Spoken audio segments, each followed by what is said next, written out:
Hello, everyone. Hello. So, painting. Are we done? Are we ready to move on to something new? This basketball? Okay. Question. I need a show of hands. Do you guys want to?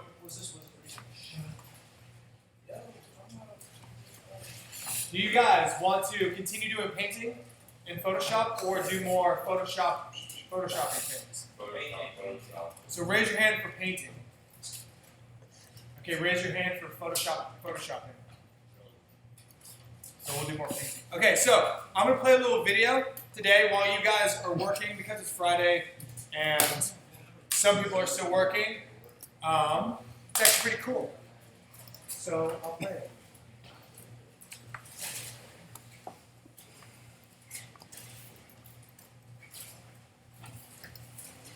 Where'd it go? Oh man, I gotta find it. It's It's not very loud. Hey, that's true. Deadass, yeah. It's true, huh? Yeah.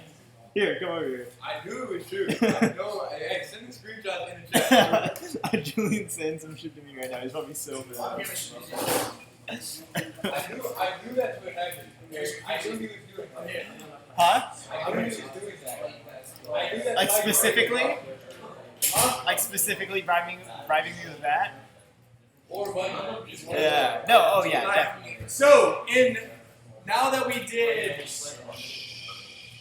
smudge painting, I'm going to challenge you guys now to do actually real painting. So it's really challenging as we go. We're going to use the same thing we did last time by having one layer below our actual painting, so our original, so you can go back and forth and reference it. But I'm going to show you a really cool painting of a photorealistic eye. I think it's interesting and I think it's challenging. I'm not very good at painting in Photoshop. I'm more of like a digital vector kind of guy, but it's still pretty cool to learn and understand. And if some people are really good at it, and if you are, then that's dope. But here's a cool little video. It's like 20 minutes long. You don't have to really pay attention to the full thing, but it just shows you how this person starts from nothing and creates a photorealistic eye. And this layer sketch I guess you really don't need to listen to him. generally is He has a weird voice. some people say seed shape. I like to use the word banana shape, banana nut. But when you're younger, you tend to have fuller eyes and round. And as you get older, they tend to get a little bit more elongated, narrower. Depending on the reference that you're going to use, and you will need reference. You could use reference from a photograph, which I've done for this particular tutorial. You can use a mirror and draw your own eye. So I'll start off here with the actual inner shape, the almond shape, and then the two lines out of that are the thickness of the middle of the skin meeting into the eyeball. And the a line above that is the eyelid fold. And now I'm just doing the iris. It can be quite tricky drawing a circle, but take your time. This is going about 3 to 4 times the speed. So now I'm just doing the pupil.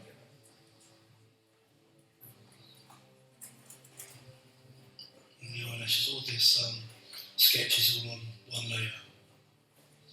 You can see I've also created a grid. This is just to help me get, once again, good proportions, because I want to create a realistic eye and not a cartoon eye or an illustration eye. So I've elected to go for the grid again, which you know I use a lot in my paintings. It's just so I get perfect proportions, or I say perfect, as close as I can. And once again, this is a female eye, and depending on your reference, the eyelashes obviously will be different. In this particular photograph, the model has quite a lot of eye makeup on, mascara. And you can see they're quite irregular, the shape of the eyelashes. They're not all uniform, which is another thing that people do wrong sometimes. starting out, you draw all the eyelashes in a uniform way and uniform size, which once again doesn't lend itself to photorealistic imagery. You find there's lots of imperfections in life. Okay, so now I've created a new layer and I've put it beneath the sketch layer and I've named that skin. And I just selected from the colour palette a flesh tone which is close to a mid-range colour from the model colour of her skin. I'm using a 5-point pixel again with the flow set to about 20, and I'm just gradually building up to this inner edge of the eye, and now just increase the opacity of the brush, enlarge it as well, just to now fill up the canvas with that solid colour. So you should have 100% opacity. Okay, now beneath the skin layer, I've created this eyeball layer, and I've chosen the dark colour from the colour palette. Just blocked it in. Because this layer is beneath the skin layer, you can actually go up past the edge, and you're not going to interfere with the skin layer. Once again, all this at the moment has been done on the eye socket layer, the eyeball layer.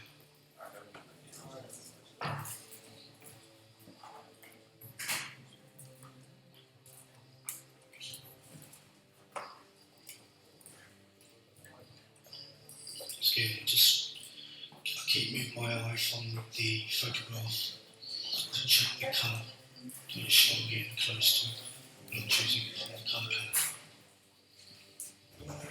Okay, now above the eyeball layer, I've created another layer and named that iris.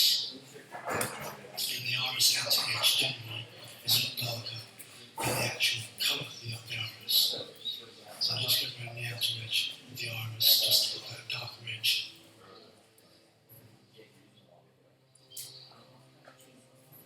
Once again, my brush is usually always set to about a 5 pixel. I sometimes got to about a 7 pixel.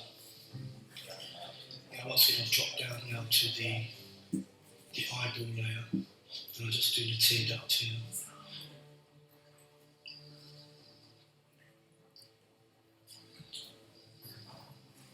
You can guys see how it's kind of starting to take shape and add different color values. I tend to start off, you notice in my paintings, I tend to do a little bit of detail in one area. And that just helps me get a feel for the colours and things, because I also pick up a lot of the colours with the eyedropper from the painting as I've printed more detail. So I haven't got to keep, because you usually find that there are variations within the same colour palette. For instance, this fold I'm doing at the moment on the eyelid, which is also on the skin layer, I pick it up by eyedropper tool from the skin tone, and then I just bring the colour palette up and then just darken it up a little bit, so then I can get closer, so I can get darker and darker. And I'm also using the smudge tool. I'm using the same smudge tool that I created in the previous tutorial. So if you haven't got the smudge tool, I recommend that you watch that video and create your own smudge tool. And I'll be using it quite a lot throughout this tutorial. And I've just come up down to the iris level again. And the model has hazel brown eyes. And once again I'm using a 5-point pixel brush. And I'm just with a low opacity. That's usually about 5-6 opacity. I should say flow. The opacity is at 100, but the flow is on about 2, 3, 4, 5. And I just gradually build up the colour until it becomes more and more opaque. Then you find once again that there'll be 2 to 3 tones within the eye. You'll see in here, you'll see the dark brown, and then the edges towards an orangey colour. Right now I just added the pupil to another layer, just so I can create the iris muscle structure, which goes beneath the pupil without me running down, going up to the very edge of the pupil. That's getting a highlight here, which is on another layer, which is the opacity, I should say, of that layer, of the highlight layer, has been turned down to about 20-30%. So now I'm working back on the iris level, and I'm going beneath the highlight. So once again, if you separate things onto different levels, you don't have to be so careful, obviously, and you can go behind things, go above things without interrupting or interfering with previous painting you've done. I hope I'm not talking too fast and you can understand what I'm saying. Try to keep up with the painting. Okay, so I'm just adding now a few reflections from the eyelashes, which we'll be doing later. And also you've got the window there. This is all on the highlight layer.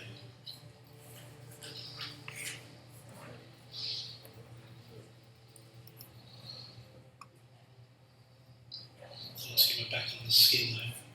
And you can see there the blending brush tool being used there. It's turned out to be quite a good brush actually, so I do recommend everyone made this brush. Check out the tutorial I'm making because you'll find it really beneficial if you wanted to learn. So what I've done here really is I'm just picking up pieces of colour that I've already laid down and just using that.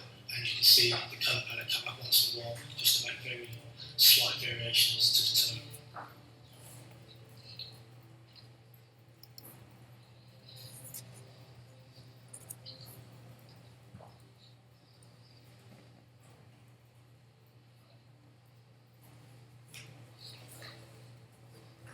I'm doing the skin around the outside of the eye purely because it will help make the eye look more believable. And you'll find the closer I get towards the iris, the more detail, and as I move further away from the iris, I blur things out just to help concentrate your brain into looking at the eye more than the outer edges of the painting.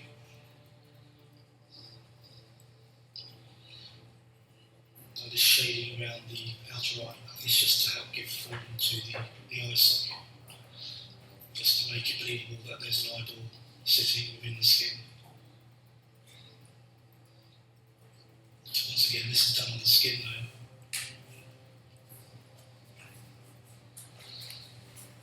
Once again, this is still on the skin layer. This is the side of the face.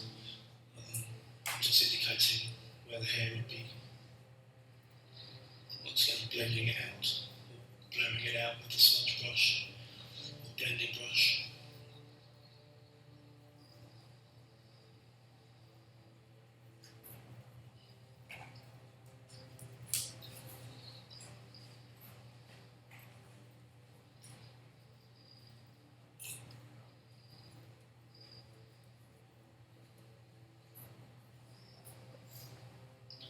One of the things you need really with painting is a keen eye, obviously, which is quite apt because we're doing it now, and lots of patience. Patience is really the thing you need most of, because it will take you hours to do something photorealistic.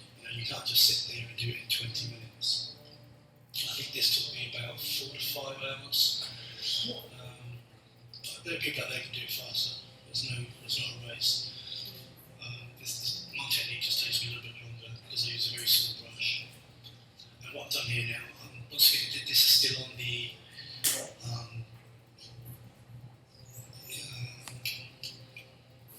skin layer, the actual eyelids, and now I've made another layer for eyelashes.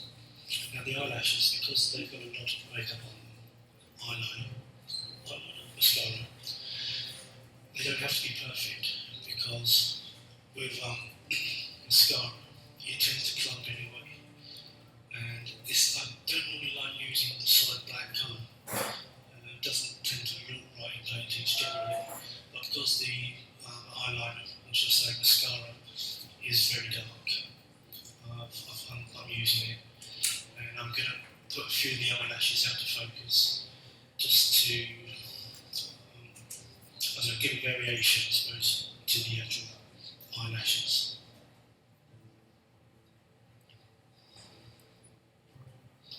I'm just going to go back to the skin layer just to liven up that area.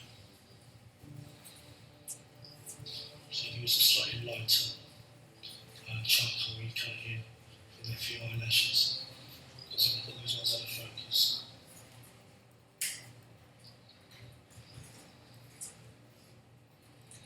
Once again, all this is done with just a small 5 pixel brush with the flow turned right down, like I say, to about, sometimes I go as low as 2 or 3, and I just scratch into it with the pen and just keep building up layer upon layer until I get to the right opacity I require. Also, just keep looking at your reference. The more you look, the more you will definitely see it. And then if you can see it, you can change it.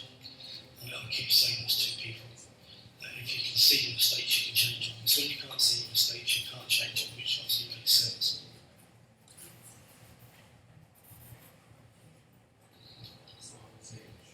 So this, I'm going now behind the eyelashes, back to the skin layer.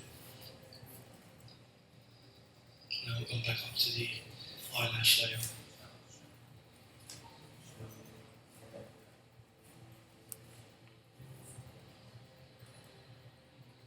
So I'm picking up the colours from the actual painting. As you can see, I've already got charcoal colours within the painting, so I just use my eyedropper to pick up bits of the colour where required. And I just picked up a dark brown from the iris, and I'm just going to lay now an indication of the eyebrow photographs the texture. I hope. So that's the photorealistic kind of eye. Looks really detailed. It's very advanced, so I'm not expecting you guys to be able to do this instantly. The cool thing about this, though, especially when you're getting into it, you can actually do a lot of really cool paintings within Photoshop, especially if we look here. Zoom in a little bit. Right here's, I mean, all of these are pretty cool. This one's done with a smudge, but you can do a cartoon-like, kind of exaggerated features, try to get natural. You can paint sceneries. It's all about really trying to paint and draw as if you normally would with, I mean, you can get cartoony like that, as you would in real life. Photoshop does have features where you can add effects that make it look like a painting. But the purpose of this kind of lesson, this idea, is to play around with the idea of starting from nothing and working up. Kind of going, I'll start off just giving you guys a quick example. Yes,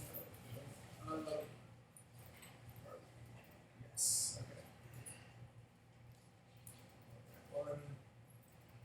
Alright, so when you're doing drawing in oops, hold on.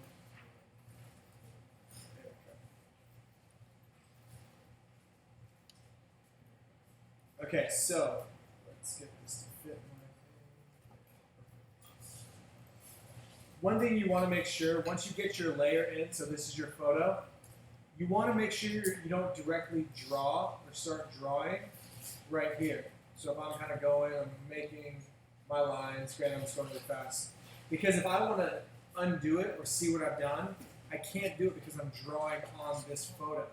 So you want to make sure you go file, or not the file, but these 3 lines, and press new layer, and you can title it drawing. And so now what I can do is by zooming in, and let me get a smaller brush, kind of like what he was doing in the video, looking at the shapes of what's here. You can kind of see just natural lines. I like to zoom in because I feel like I have more control. But if you look up here, you have your flow. If you have your flow at 5, that just means like you're lightly drawing. So you're not at 100%, it would be if you're drawing with like this. But if you're at 5, it's like drawing with a very fine pencil, very softly. And so if you look at just the natural shape of the eye, so we have this oval walnut shape like he was talking about. you can just kind of follow those lines. And if I go really slowly, and see how I'm building up my shape with each click, I'm not going from here all the way down. I'm able to get a smoother line by making smaller little strokes, going back and forth. And if you don't have it perfect, it's okay, because this is just your sketch for a reference point to move forward. So going slow, back and forth, really taking my time, trying to stay true to my line. So as I go, and you don't have to do an eye, you don't have to do a face.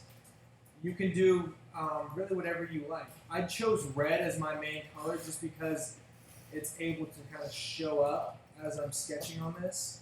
So continually moving through. And if I do make a mistake and I get out here, I can press Command Z and undo. So I'm going, trying to follow the natural lines of the face, or the eye. Yeah, I'm using the paintbrush. If you're drawing, you can use the pencil tool. But for the sake of this, since he was using the paintbrush, I wanted to show you guys that. I'm going to zoom out a little bit, see the shape.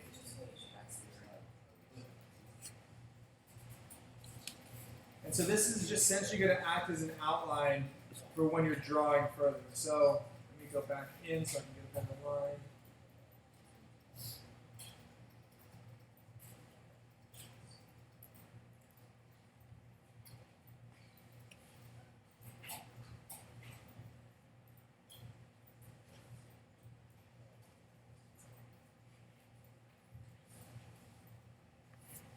And it definitely doesn't need to be perfect. This is our first attempt at it. And like I said before, like this is something that I'm okay at. I wouldn't say I'm good by any means. Some of you may be really good at it. I had some students last year who were like rock stars at painting in Photoshop. For me, it's a little bit more challenging. So I can't see where this shape goes, but I'm just going to extend it as if I could because of those eyelashes. I can naturally see where that is. So now I have the main part of the eye. The reason why I have it on different layers is so I can look at this, I can press this eye drop, which will make this invisible. And so I can see that I made that first shape. Okay? So, actually, so let me go back. So now I can look at the accent, curves. See, I don't want to go fast because I can't control my mouse very well. Back and forth, just nice and slow. And since this is just a reference, it doesn't have to be perfect, it doesn't have to be clean.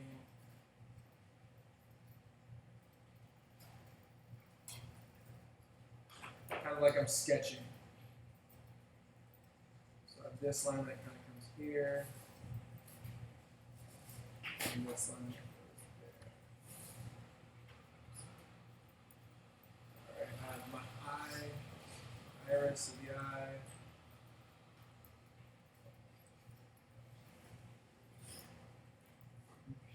Whoops. Really going to zoom in. The closer you zoom into your eye or whatever your subject is you're drawing, the easier it is to get more control and have a natural line. So to this side.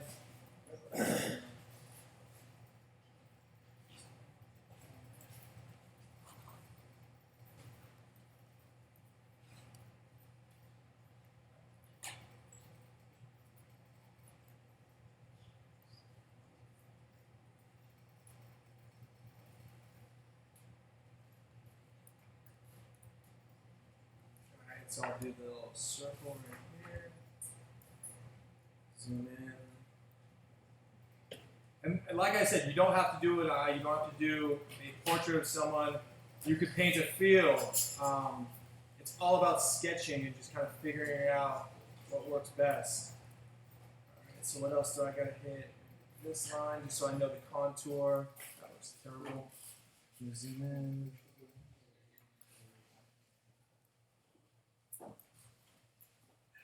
Just gonna do a sketch, just so I have an idea.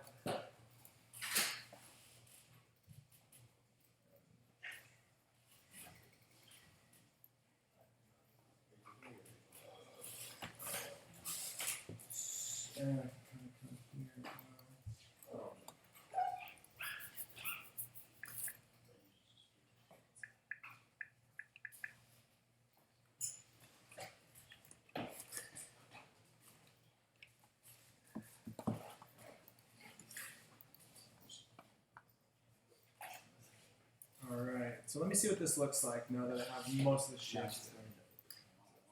So I just have that main sketch. And so what that's going to do, that's going to be my layer that I'm going to refer back to, especially when I'm adding color. So we can talk about adding color on Monday. If you guys want to work on maybe sketching something out, if it were to be a landscape, so let's do landscape. Let's do that one. That's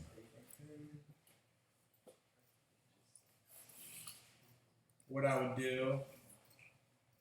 Let's go here, Command T, make it bigger. I would add my new layer, title it drawing 2 or 1. And so I'd look at the natural lines here. Okay, so I'd zoom in, I'd look at my horizon line, make a couple sketches of where that is. It probably will definitely be easier for you guys to maybe think about doing like a landscape like this because the colors blend a lot easier and there's less actual objects. Like a face, there's a lot of details in the face that really make or break it. And especially when you're doing trees, you can kind of go, if you look closely, you can kind of see where the middle of the tree will be, so you can kind of draw that, so you know where to build off of. You can kind of pretend like you know where the branches are. So I got a branch here, there, maybe something here. This will help you create form and idea and start to build shape. So I'm going to say this tree's coming from off there. There.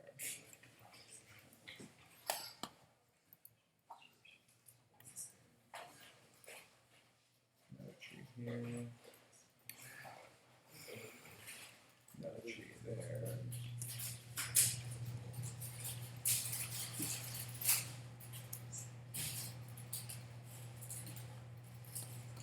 The more time you spend on your drawing, just your prep drawing, the better. It just helps you get an idea of kind of what's around, how these things are going to shape. So if I were to go there, you can kind of see that I'm figuring out what I'm going to fill in later. So I have this tree line.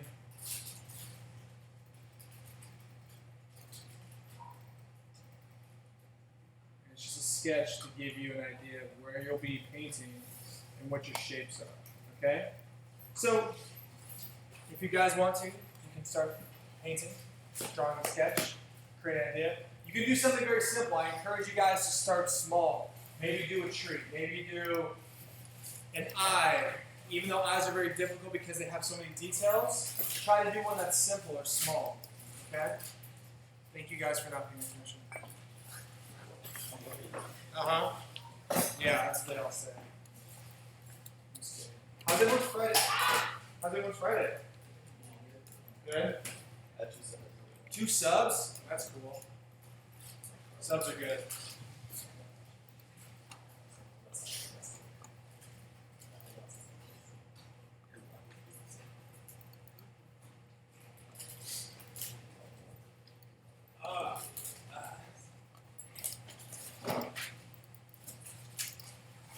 Desk is a mess, dude.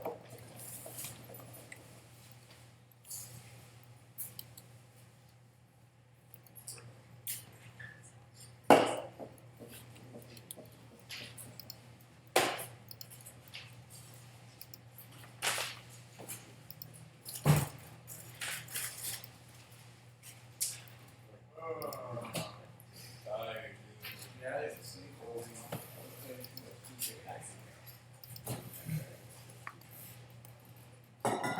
2K, bro.